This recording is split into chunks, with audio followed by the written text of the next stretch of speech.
లోక్సభ ఎన్నికల షెడ్యూల్ కంటే ముందే పార్టీ శ్రేణుల్ని సమాయత్తం చేస్తోంది టీఆర్ఎస్. కరీంనగర్లో జరిగిన బహిరంగ సభకు సుమారు 16,000 మందికి పైగా నాయకులు, కార్యకర్తలు హాజరయ్యారు. అన్ని ఎంపీ స్థానాల్లో గెలిపే లక్ష్యంగా కావాలని పార్టీ శ్రేణులకు దిశానిర్దేశం చేశారు కేటీఆర్. తెలంగాణకు నిధులు, ప్రాజెక్టులు రావాలంటే కేంద్రంలో నిర్ణయాత్మక పాత్ర పోషించాల్సిన అవసరం ఎంతైనా ఉందని అన్నారు కేటీఆర్.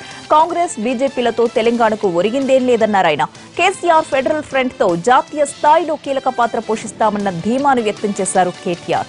ఎన్నికలకు పార్టీ క్యాడర్ ని సమాయత్తం చేయడానికి కరీంనగర్ నుంచి సమావేశాలు ప్రారంభించిన టీఆర్ఎస్ ఇవాళ వరంగల్, భువనగిరి పార్లమెంట్ నియోజకవర్గ పార్టీ సన్నాహక సమావేశాలు జరపనుంది.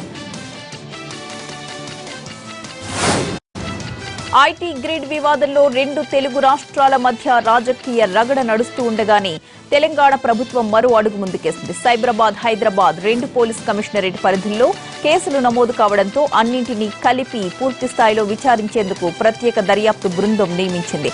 సంచలన కేసులను పరిష్కరించిన అనుభవం ఉన్న పోలీస్ అధికారి స్టీఫెన్ రవీంద్రకు సిట్ బాధ్యతలు అప్పగించారు. 3 జిల్లాలకు చెందిన ఎస్పీలతో పాటు సైబర్ నేరాలను పరిష్కరించే నిపుణులుగా పేరున్న మరో కొంతమందిని కూడా సిట్ బృందానికి అటాచ్ చేశారు.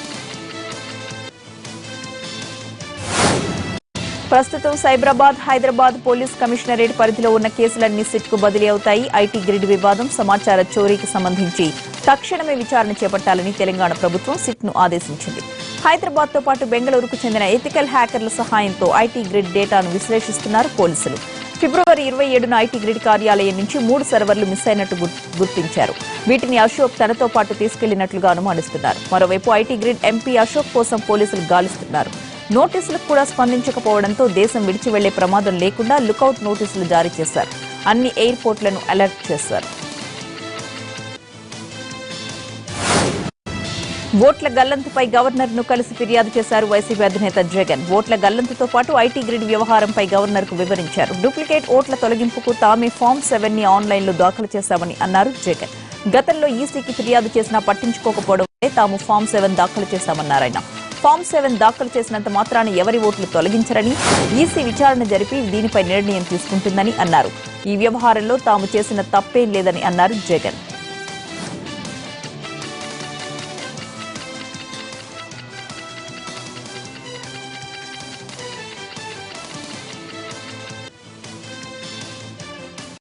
$9 లక్షల ఓట్లకు సంబంధించిన డీటెయిల్స్ 24 పెన్ డ్రైవ్స్లో గత 2 సంవత్సరాలుగా చంద్రబాబు నాయుడు గారు ఎలా చేశారు, ఏం చేశారు అని చెప్పి డీటెయిల్డ్గా చెప్పాం. ఈ 59 లక్షల ఓట్ల మీద ఎంక్వైరీ చేయండి అని చెప్పి ఫామ్ 7s కూడా ఫిల్అప్ చేసే కార్యక్రమాలు కూడా చేశాం. ఎలక్షన్ మనం ఫామ్ 7 మనం ఫిల్అప్ చేస్తాము అని అంటే దాని అర్థం వాళ్ళ ఓట్లు తీసేస్తారని కాదు. ఎలక్షన్ కమిషన్ రిక్వెస్ట్ చేయడం, అయ్యా రండి అయ్యా ఈ ఊరికి, ఈ ఊరిలో దొంగోట్లు ఉన్నాయి, ఈ ఊరిలో చంద్రబాబు నాయుడు గత 2 సంవత్సరాలుగా చేసింది ఇదే పనే, 1 ఓటును 2 ఓట్లుగా చేసినాడు, మా వాళ్ళ ఓట్లను తొలగించేసినాడు, ఈ ఎంక్వైరీ చేయండి, వెరిఫై చేయండి, వెరిఫై చేసిన తర్వాత దీంట్లో తప్పున్నాయి అని అంటే తీసేయండి అని చెప్పి దట్ ఈస్ ఫామ్ 7.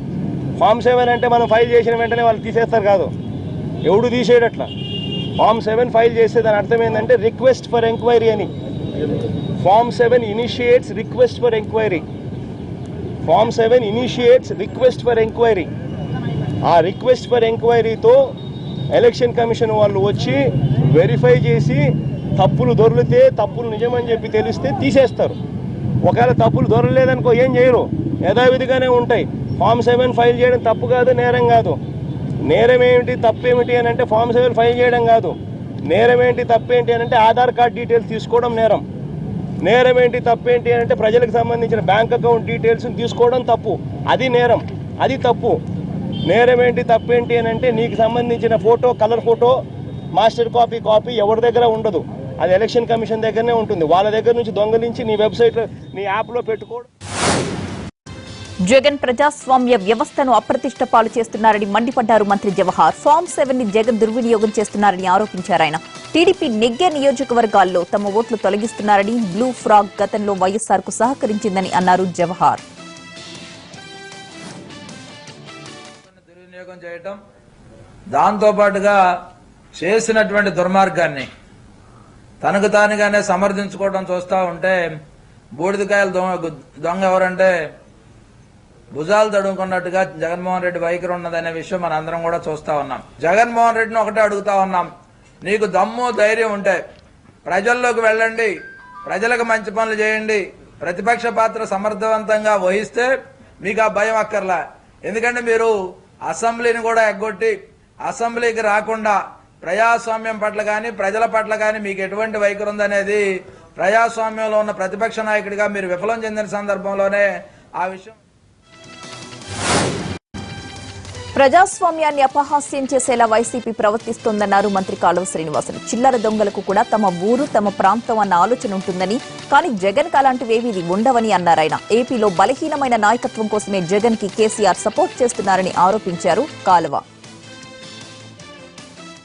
ప్రభుత్వాన్ని దెబ్బతీయాలని, ఆంధ్రప్రదేశ్ రాష్ట్రాన్ని అభివృద్ధి చెందకుండా అడ్డుకోవాలని ఇన్ని రకాల కుట్రలు చేస్తా ఉన్నారే. ఎవరు ఈరోజు ఈ కుట్రలకంతా కారణం?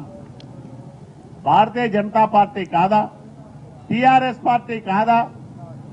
ఈ ఇద్దరి డైరెక్షన్ లో పనిచేస్తున్న జగన్మోహన్ రెడ్డి కాదా అని మేము అడుగుతా ఉన్నాం. ఒకవైపు బోగస్ ఓట్లు ఉన్నాయంటావు, ఫారం 7 మేమే ఇస్తున్నామని స్పష్టంగా నిన్న జగన్మోహన్ రెడ్డి ఒప్పుకున్నాడు.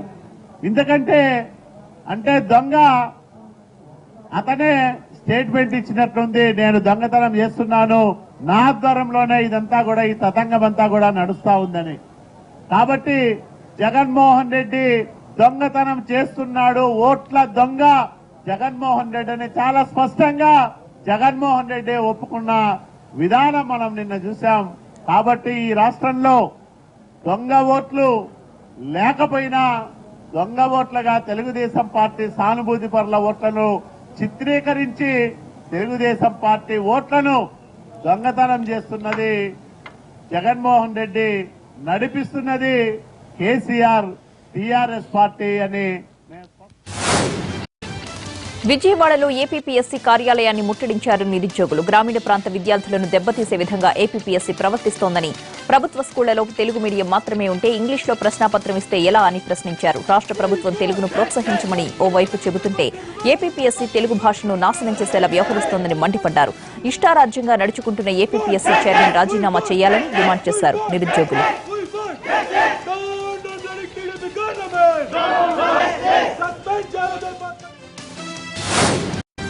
ఓట్ల తొలగింపుకు కుట్ర పన్నిన వారిపై చర్యలు తీసుకోవాలంటూ రాజమండ్రిలో టీడీపీ నిరసన ర్యాలీ చేపట్టింది. సుమారు 5,000కు పైగా ఓట్లను తొలగించాలని వచ్చిన దరఖాస్తులకు వైసీపీకి చెందిన వారే కారణమని ఆ పార్టీ నాయకులు ఆరోపించారు. విచారణ జరిపి చర్యలు తీసుకోవాలంటూ ఓటు తొలగింపు బాధితులతో కలిసి పోలీసులకు ఫిర్యాదు చేశారు. ఎమ్మెల్సీ ఆదిరెడ్డి తమ పార్టీకి చెందిన వార్డు కార్పొరేటర్ తండ్రి ఓటును కూడా తొలగించడానికి వైసీపీ నాయకులు కుట్ర చేశారని మండిపడ్డారు.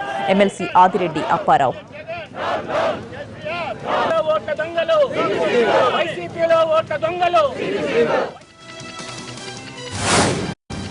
అటు ఓట్ల తొలగింపుకు కుట్ర పన్నిన వారిపై చర్యలు తీసుకోవాలంటూ శ్రీకాకుళం జిల్లా పలాసలో టీడీపీ ధర్నాకు దిగింది. ఓట్లను తొలగించాలని వచ్చిన దరఖాస్తులకు వైసీపీకి చెందిన వారే కారణమని ఆరోపించారు టీడీపీ నాయకులు. ధర్నాలో ఎంపీ రామ్మోహన్ నాయుడు, టీడీపీ నేతలు పాల్గొన్నారు.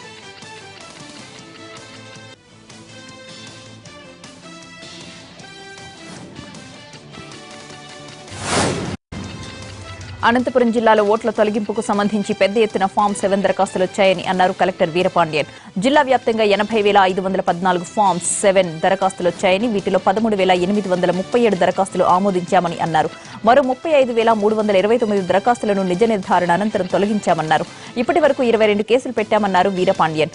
మొన్న ఒక్కరోజే 4,446 ఫామ్ 7 అప్లికేషన్స్ వచ్చాయని, వీటిలో 4,442 అప్లికేషన్స్ ఫేక్ గా గుర్తించి రిజెక్ట్ చేశామని అన్నారు. కేవలం 4 మాత్రమే స్వీకరించామని అన్నారు కలెక్టర్.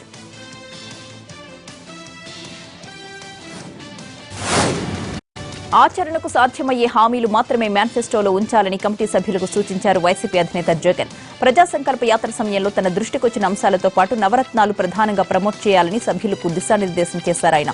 కౌలు రైతుల సమస్యలపై పరిష్కారం చూపడానికి 5గురితో కూడిన ప్రత్యేక బృందం ఏర్పాటు చేశారు. రైతులకు ప్రభుత్వం ఇచ్చే సాయం ఎవరికి చెందాలి అన్న దానిపై అటు భూ యజమానులు, ఇటు కౌలు రైతులకు ఏళ్ల తరబడి వివాదం కొనసాగుతూనే ఉంది. ఈ సమస్య పరిష్కారం కోసం కౌలు రైతులకు ప్రత్యేకంగా బ్లూ కలర్ గుర్తింపు కార్డు ఇస్తే ఎలా ఉంటుంది అన్న దానిపై ఒక ప్రణాళిక సిద్ధం చేయాలని మేనిఫెస్టో కమిటీలో జగన్ ఆదేశించారు.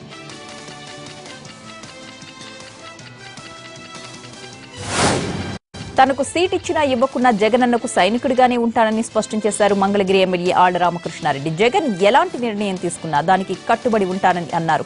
తన అనుచరులు లోటస్ పాండ్ దగ్గర గొడవ చేసిన విషయం తెలియదని, రాజీనామా చేసిన కౌన్సిలర్లను ఉపసంహరించుకోవాలని కోరారని చెప్పారు. ఆయన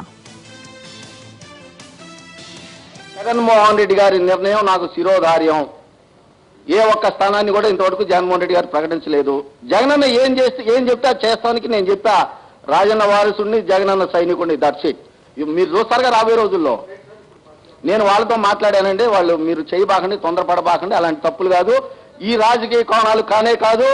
నేను ఒక పెద్ద పని మీద ఉన్నాను, నేను కలుస్తానని చెప్పాను. ఇది ముమ్మాటికి నిజం. 100కి 100% అండి. 2009లోనే నాకు ఇచ్చినటువంటి సీటును తీసేశారు. అయినా పెదకూరపాడు అనేది అయినా కూడా రాజశేఖర రెడ్డి గారి కుటుంబాన్ని, జగనన్నని నేను వదిలిపెట్టలేదు. ఏమి నిర్ణయం తీసుకున్నా కూడా జగన్మోహన్ రెడ్డి గారు నేను కట్టుబడి ఉంటాను. మీరు రాబోయే రోజు. ప్రకాశం జిల్లా ఒంగోలులో అటవీశాఖ సిబ్బందికి పిస్టల్స్ పంపిణీ చేశారు మంత్రి సిద్ధా రాఘవరావు. ప్రకాశం, నెల్లూరు, చిత్తూరు, కర్నూలు, కడప జిల్లాల అటవీశాఖ సిబ్బందికి 125 పిస్టల్స్ అందించారు ఆయన. అటవీ ఆస్తుల పరిరక్షణతో పాటు ఎర్రచందనం స్మగ్లింగ్ అరికట్టడానికి ఆయుధాలు ఉపయోగపడతాయన్నారు సిద్ధా. టీడీపీ ప్రభుత్వంలో ఎర్రచందనం స్మగ్లింగ్ చాలా వరకు తగ్గిపోయిందన్నారు. అటవీ సిబ్బందికి పూర్తి స్థాయిలో ఆయుధాలు సమకూరుస్తామన్నారు సిద్ధా రాఘవరావు.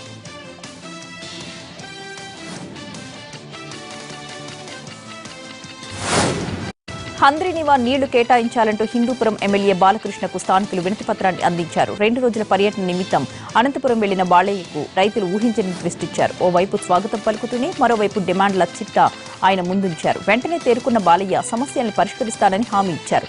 దీంతో జై బాలయ్య అంటూ ఫ్యాన్స్ నినాదాలు చేశారు.